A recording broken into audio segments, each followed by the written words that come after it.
കരുണാപുരത്ത് ജനവാസ മേഖലയിൽ കാട്ടുപോത്തിറങ്ങി കൂട്ടാർ കുഴിക്കണ്ടം റോഡിന് സമീപമുള്ള കൃഷിയിടത്തിലാണ് നിലവിൽ കാട്ടുപോത്തുള്ളത്. റോഡിലൂടെ പോയ വാഹനയാത്രികരാണ് ആദ്യം കാട്ടുപോത്തിനെ കണ്ടത്. നാട്ടുകാർ വിവരമറിയിച്ചതിനെ തുടർന്ന് വനംവകുപ്പ് സംഘം സ്ഥലത്തെത്തി. മേഖലയിൽ വനംവകുപ്പ് ജാഗ്രത നിർദ്ദേശം പുറപ്പെടുവിച്ചിട്ടുണ്ട്. വിശദാംശങ്ങളുമായി അനീഷ് ചേരുന്നു. അനീഷ്, നിലവിൽ ഇപ്പോൾ കാട്ടുപോത്ത് എവിടെയാണ്? നിതിൻ, ഏതാണ്ട് രാവിലെ 10 മണിയോട് കൂടിയിട്ടാണ് ഇത്തരത്തിലൊരു കാട്ടുപോത്തിനെ കരുണാപുരം മേഖലയിൽ കണ്ടത്. കരുണാപുരത്ത് കൂട്ടാറിനും കുഴിക്കണ്ടത്തിനുമുള്ള വഴിയുടെ സമീപമാണ് ഇപ്പോൾ ഈ കാട്ടുപോത്ത് എത്തിയിട്ടുള്ളത്. രാവിലെ ഏതാണ്ട് 10:30യോട് കൂടിയിട്ട് അതുവഴി എത്തിയ വാഹനയാത്രികരാണ് ഇതിനെ ഏറ്റവും ആദ്യം കണ്ടത്.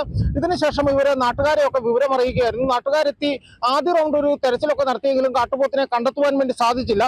പിന്നീട് മറ്റൊരു കൃഷിയിടത്തില് കാട്ടുപോത്ത് ഉറങ്ങുന്ന നിലയിൽ കണ്ടെത്തുകയായിരുന്നു. ഇതേ തുടർന്ന് നാട്ടുകാർ ബഹളമൊക്കെ വെച്ചെങ്കിലും കാട്ടുപോത്ത് അവിടെ നിന്ന് മാറുവാൻ വേണ്ടി തയ്യാറായില്ല. അതിനുശേഷം വനംവകുപ്പ് ഉദ്യോഗസ്ഥരെ ഇപ്പോൾ വിവരമറിയിച്ചിട്ടുണ്ട്. വനംവകുപ്പ് ഉദ്യോഗസ്ഥർ ഇപ്പോൾ സ്ഥലത്തെത്തി കാട്ടുപോത്തിനെ നിരീക്ഷിച്ചുകൊണ്ടിരിക്കുകയാണ്. അതായത് നമ്മൾ മനസ്സിലാക്കുന്നത് ഈ മേഖലയുടെ സമീപ മേഖലയായിട്ടുള്ള പാമ്പാടുംപാറ പഞ്ചായത്തിലെ എസ്റ്റേറ്റ് മേഖലയിലെ മുമ്പും ഇത്തരത്തിലുള്ള കാട്ടുപോത്തിന്റെ സാന്നിധ്യമൊക്കെ തന്നെ ഉണ്ടായിട്ടുള്ളതാണ്. നെടുങ്കണ്ടം മേഖലയിലും തൂക്കുപാലത്തും പുഷ്പക്കണ്ടത്തുമൊക്കെ പാമ്പാടുംപാറയിലുമൊക്കെ ഇത്തരത്തില് മുൻ വർഷങ്ങളിലൊക്കെ തന്നെ കാട്ടുപോത്തുകൾ ഇറങ്ങുന്ന ഒരു സാഹചര്യം ഉണ്ടായിരുന്നു. അന്നൊന്നും യാതൊരു വിധത്തിലുള്ള അക്രമ സംഭവങ്ങളും ഒന്നും റിപ്പോർട്ട് ചെയ്യപ്പെട്ടിരുന്നില്ല.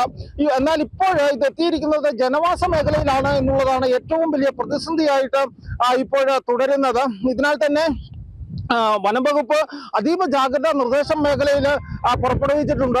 വനംവകുപ്പ് ആളുകളോട് ജാഗ്രത പാലിക്കുവാൻ നിർദ്ദേശിച്ചിട്ടുണ്ട്. ഇപ്പോഴും കാട്ടുപോത്ത് മേഖലയിൽ തന്നെ തുടരുന്നതായിട്ടാണ് നമുക്ക് ലഭ്യമായിട്ടുള്ള വിവരം.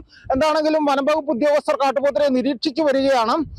ഇത് ഈ പാമ്പാടുംപാറ എസ്റ്റേറ്റിൽ നിന്നും എത്തിയത് തന്നെയാണ് എന്ന് തന്നെയാണ് മനസ്സിലാക്കുന്നത്. ഏതാണ്ട് 1000-ലധികം കിലോ ഭാരമുണ്ടെന്നൊക്കെയാണ് നാട്ടുകാർ പറയുന്നത്. നാട്ടുകാർ ഭീതിയിലുമാണ്. വനംവകുപ്പ് ഉദ്യോഗസ്ഥർ അടിയന്തര നടപടി സ്വീകരിക്കണമെന്നും നാട്ടുകാർ ആവശ്യപ്പെടുന്നുണ്ട്. എന്താണെങ്കിലും വരും മണിക്കൂറുകളിൽ കാട്ടുപോത്തിനെ തുരത്താനാവുമെന്ന പ്രതീക്ഷയിലാണ് വനംവകുപ്പ് ഉദ്യോഗസ്ഥരുമുള്ളത്. നിതിൻ.